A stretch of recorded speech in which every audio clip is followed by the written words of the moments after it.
कर्मयोगी speed class में आपका स्वागत है। आज हम ला रहे हैं मैथमेटिक्स के लिए लेसन प्लान। सबसे पहले हम यहाँ पर लेसन प्लान देते हैं। यह हमारा दूसरा लेसन प्लान है। सबसे पहले हम यहाँ पर नेम ऑफ पुपिल टीचर देंगे, सब्जेक्ट मैथमेटिक्स देंगे, यहाँ पर हम रोल नंबर देंगे। टॉपिक के बाद हम रोल नंबर, फिर क्लास, सेक्शन और डेट यहाँ पर बढ़ेंगे। टाइम यहाँ पर आप 40 मिनट देंगे। 40 मिनट की हमारी कक्षा होती है और उसके बाद हम चालू करेंगे लेसन प्लान का जो मेन बॉडी है वो लिखना। सबसे पहले हम जनरल ऑब्जेक्टिव्स देंगे, सामान्य उद्देश्य, जिसमें पहला पॉइंट हम देंगे कि छात्रों का मानसिक और बौद्धिक विकास करना, छात्रों में गणित के प्रति रुचि उत्पन्न करना, छात्रों को भौतिक तथ्यों से अवगत कराना, छात्रों में शीघ्रता व शुद्धता के साथ कार्य करने का अभ्यास कराना। इसके बाद हम विशिष्ट उद्देश्य के बारे में देंगे, जिसका पहला पॉइंट है छात्र वृत्त की आकृति, परिधि, व्यास आदि के बारे में बता सकेंगे। दूसरा पॉइंट, छात्र वृत्त की आकृति, परिधि, व्यास आदि में संबंध स्थापित कर सकेंगे। तीसरा पॉइंट, छात्र वृत्त का क्षेत्रफल ज्ञात करने में रुचि लेंगे। चौथा पॉइंट, छात्र वृत्त संबंधी सूत्रों, विधियों इत्यादि संबंधित संबंधों को स्थापित कर सकेंगे। हमारा तीसरा महत्वपूर्ण बिंदु होता है टीचिंग एड्स, अर्थात शिक्षक सहायक सामग्री। तो इसमें हम श्यामपट्ट, चॉक, डस्टर, स्केल, चार्ट आदि रखेंगे। दूसरा पॉइंट होगा टीचिंग मेथड। इसमें हम प्रश्नोत्तर, व्याख्यान, सह प्रदर्शन विधि को बतलाएंगे। चौथा जो हमारा इम्पोर्टेंट पॉइंट होता है वह है प्रीवियस नॉलेज, यानी कि पूर्व ज्ञान। छात्र में वृत्त के बारे में सामान्य जानकारी है, ये हम पूर्व ज्ञान में डालेंगे। इसके बाद हमारा शुरू होगा मेन पेज, जिसमें हम सबसे पहले स्टेप टीचिंग पॉइंट देंगे। पेज के दूसरे भाग में हम पुपिल टीचर एक्टिविटी देंगे, तीसरे भाग में स्टूडेंट एक्टिविटी और चौथे भाग में हम ब्लैक बोर्ड वर्क या टीचिंग एड्स देंगे और पांचवा भाग हमारा एवोल्यूशन का होगा। इस प्रकार हमारा जो मेन पेज के बाद जो मुख्य जहां पर हमारी क्रिया होगी उसको हम 5 भाग में बांटेंगे।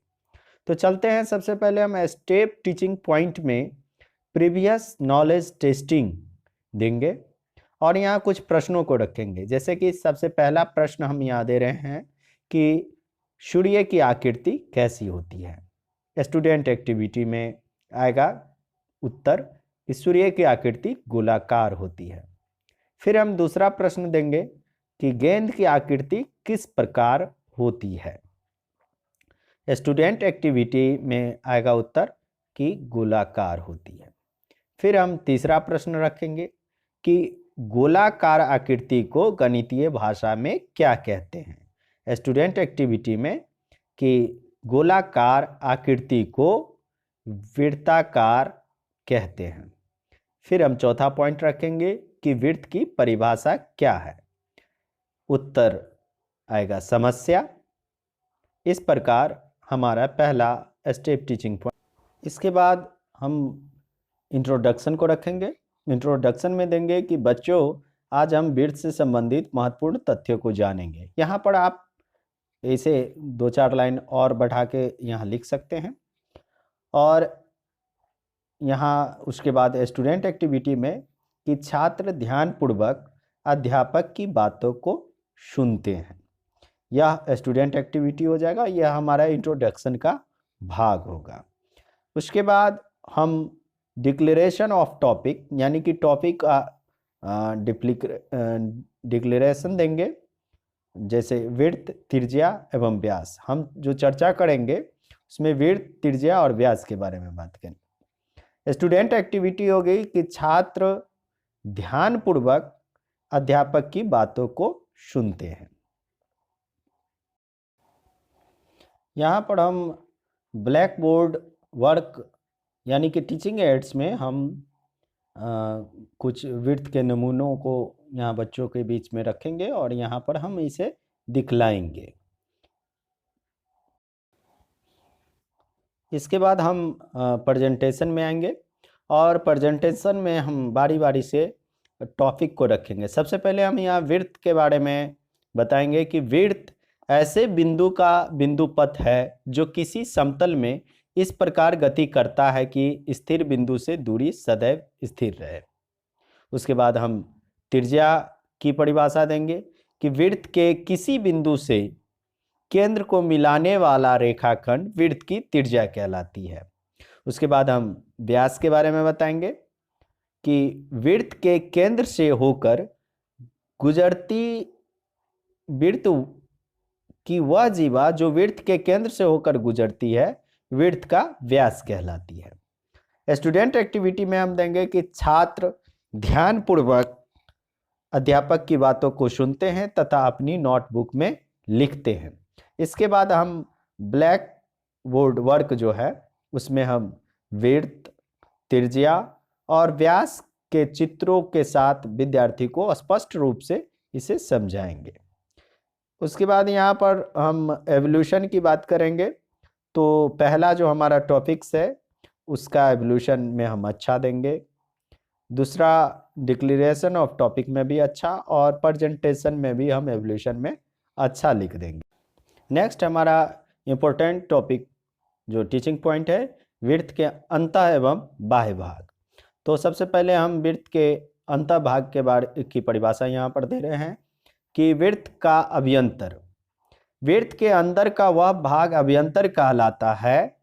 बिंदु ए एवं बिंदु बी विड्थ के अभ्यंतर में स्थित है। विड्थ का बहिर्भाग, विड्थ के बाहर का भाग विड्थ का बहिर्भाग कहलाता है। बिंदु सी एवं बिंदु डी विड्थ के बहिर्भाग में स्थित है। स्टूडेंट एक्टिविटी की छात्र ध्यानपूर्वक अध्यापक की बातों को समझकर सुनकर लिखते हैं। फिर हम ब्लैक बोर्ड वर्क में एक वृत्त बनाएंगे और अंदर के भाग को हम अभ्यंतर दिखाएंगे। इसे थोड़ा सा हम डार्क कर देंगे। एक और वृत्त बनाकर यहाँ पर लगाएंगे जिसके बाहर के भाग को हम कलर कर देंगे और उसे बहिर्भाग के रूप में हम दिखाएंगे, जैसे बिंदु सी और डी वृत्त का बहिर्भाग है। इसके बाद हम वृत्त से संबंधित कुछ महत्वपूर्ण पद रखेंगे। जैसे पहला जीवा, जीवा वह रेखाखंड जो वृत्त के किन्हीं दो बिंदुओं को मिलाता है जीवा कहलाता है।